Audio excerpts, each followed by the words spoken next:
Bonsoir, merci d'être là. Nous informons les personnes qui veulent poursuivre leur conversation que le trottoir de la rue de Chancois est très accueillant. Oh, mauvais caractère.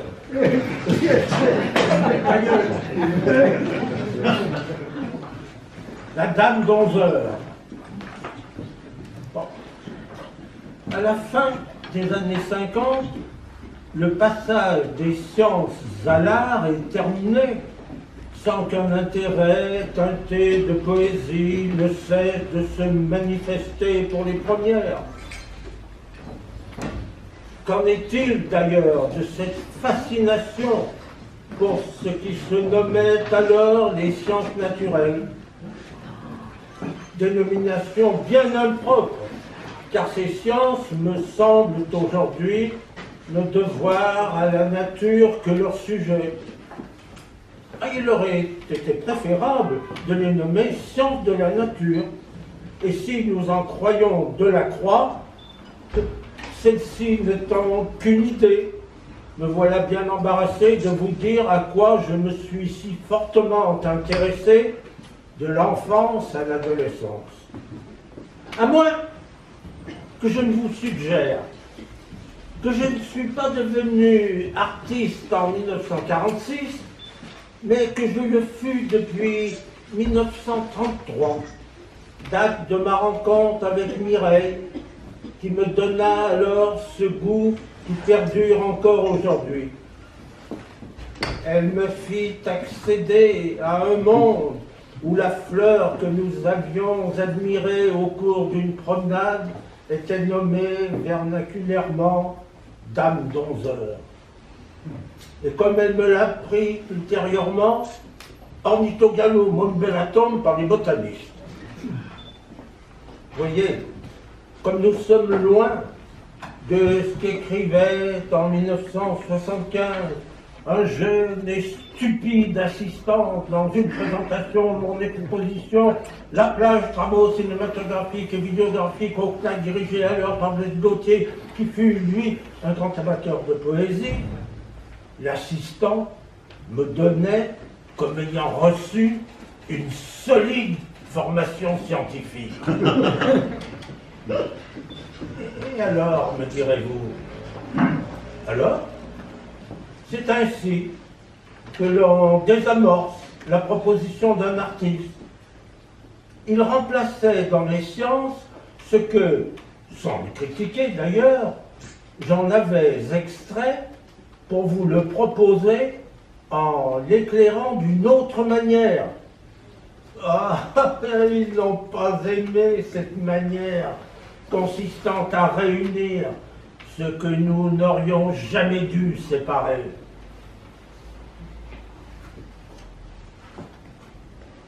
Si les lignes de la page d'un livre, il suffirait d'un aile pour que ce soit la plage, sont parfois les strates de la pensée, alors les lettres en constituent la matière.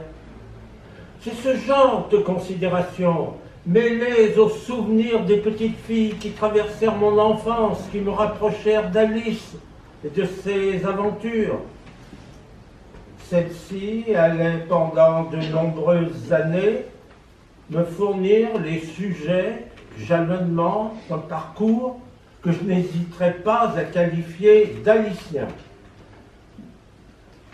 Si je suis un admirateur de Lewis Carroll, je n'ai pas les mêmes comportements que lui. J'accepte les métamorphoses des êtres retenant mon attention. Quand les enfants qui le passionnent avancent en âge, il en cherche d'autres.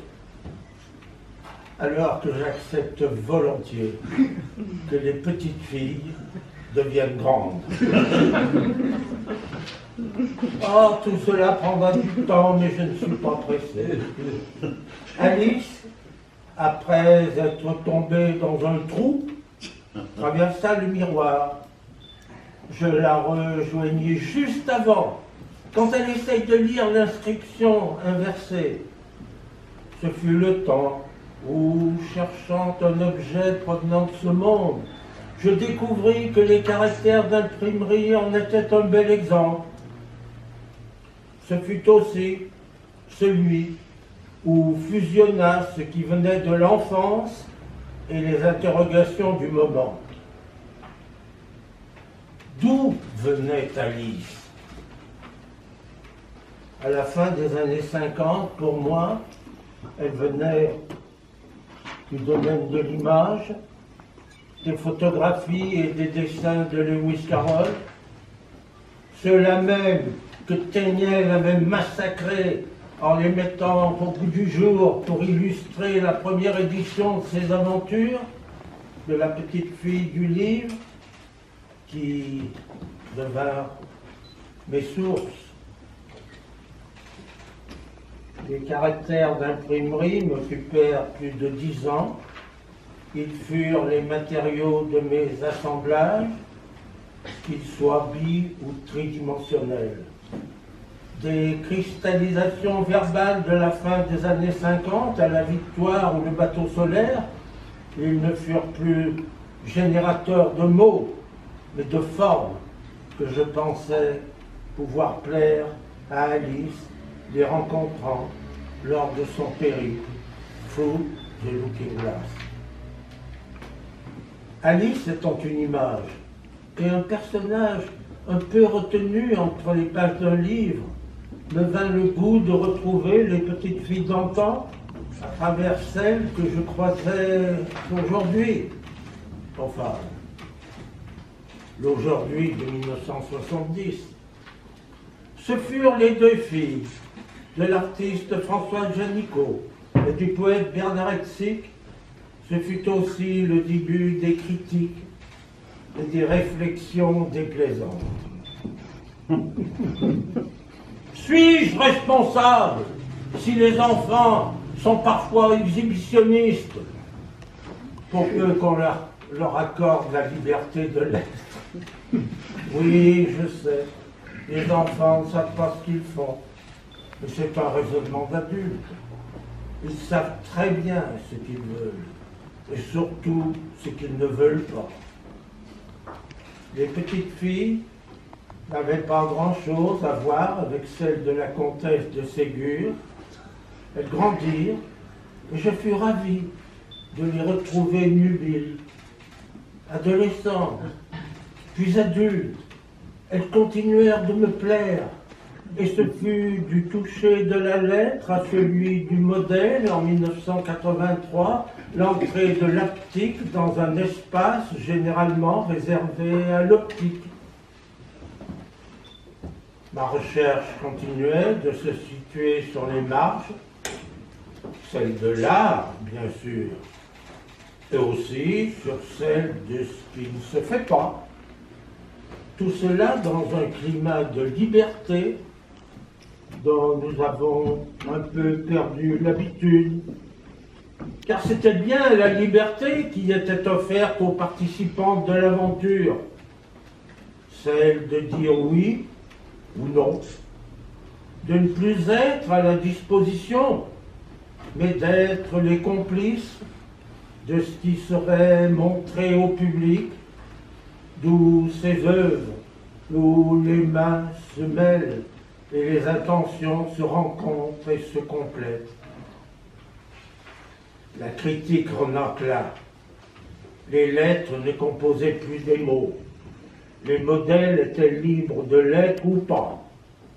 Les moyens de la cristallographie, de la botanique ou de l'entomologie devenaient ceux de l'art. L'haptique prolongeait l'optique et personne ne fut satisfait. Était-ce une raison pour renoncer? Non, bien sûr. Mais au contraire, celle de continuer, de poursuivre l'exploration de ce désir de voir et de toucher, de chercher les origines de ce qui était à portée de la main. La mienne, en l'occurrence, c'est alors qu'empruntant le transept au phytosociologue, je n'en retins que le premier élément, ce zéromètre qui depuis Parcelle-Neuve, du cratère des volcans au mont de Vénus de mes amis. Que reste-t-il de mes sujets dont je ne vous ai pas entretenu, sinon la mythologie, que j'arrange à ma façon, provoquant le mécontentement des mythologues.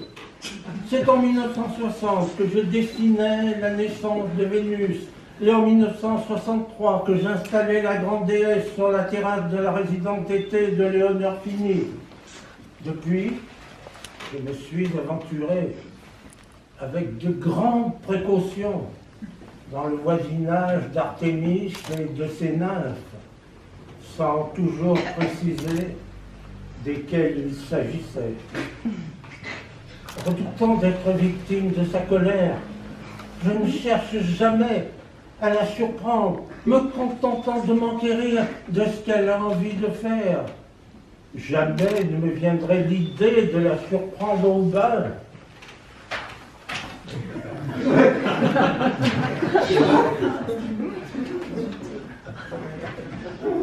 Oh mon Dieu, tout j'ai vu, Dieu gracieux, JMJ. Timidement, Et bien timidement, je lui demande, pourrais-je un jour assister à vos ablutions et vous tendre le drap de bain rose marqué de mon chiffre? Et il m'arrive d'entendre, venez demain, un peu avant midi, je serai pour vous la dame d'11 heures que vous admiriez avec Mireille lors de votre promenade sur l'orée d'une forêt cartusienne. Je serai la source où vous pourrez rafraîchir vos yeux, votre main et votre langue. Vous avez inventé le mot fonctilingus qui est loin de me déplaire. Vous m'avez offert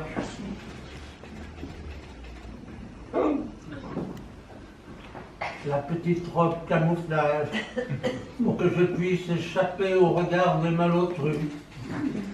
J'aime que les artistes se souviennent de moi. De Cranard à Marcel Duchamp, je me retrouve, et aucun n'a eu le sort d'Actéon. Ténébrial ou pas m'interrompt. Ténébrial ou pas est une critique et historienne d'art de nationalité étrusque qui est la sœur que je n'ai jamais eue et avec qui j'entretiens une relation des plus intimes. Tu es complètement fou! Tu racontes n'importe quoi! Pas plus fou que Lucas ou Marcel. Les mythes ont été inventés pour expliquer l'inexplicable. Et Aphrodite et Artémis se retrouvent dans chaque femme. Ils évoluaient déjà dans l'Antiquité. De Callimaque à Ovide, on ne nous raconte pas exactement la même histoire. Et ça continue. Je ne suis pas Actéon, je n'ai pas de chien, alors je ne vais pas me comporter comme lui. Ténébrien. Ah, tu ne prends pas trop de risques avec tes déesses, même si parfois tu frôles le scandale, leur attribuer des menstrues comme tu le fais depuis 1994 et dire que Cranard nous fait assister à la miction d'Artémis en différé ne doit pas soulever l'enthousiasme du public. Bon, là n'est pas la question. Il s'agit plutôt de rompre des interdits, en l'occurrence celui de voir et de toucher. Ténébria. Et pourquoi pas de sentir et de goûter pendant que tu y es? Tu pourrais ajouter d'entendre, ainsi la totalité de nos sens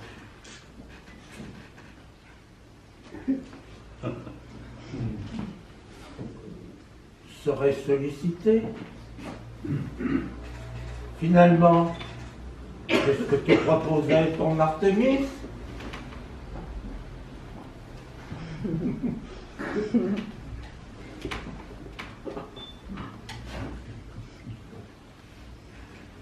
Maintenant, vous savez ce qu'il vous reste à faire. Les déesses sont parmi vous, même si elles ne s'appellent plus Aphrodite ou Artémis.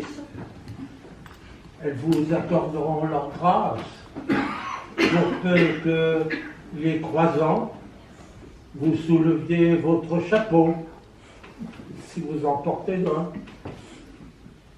Qu'en est-il aujourd'hui, alors que notre société se vautre dans le déferlement des objets et que l'art n'échappe pas et génère un pompierisme pire que celui des débuts du XXe siècle? Eh bien, comme le disait déjà Denis Diderot en 1767, si il y a une lisière de convention sur laquelle on permet à l'art de se promener, profitons-en, promenons-nous.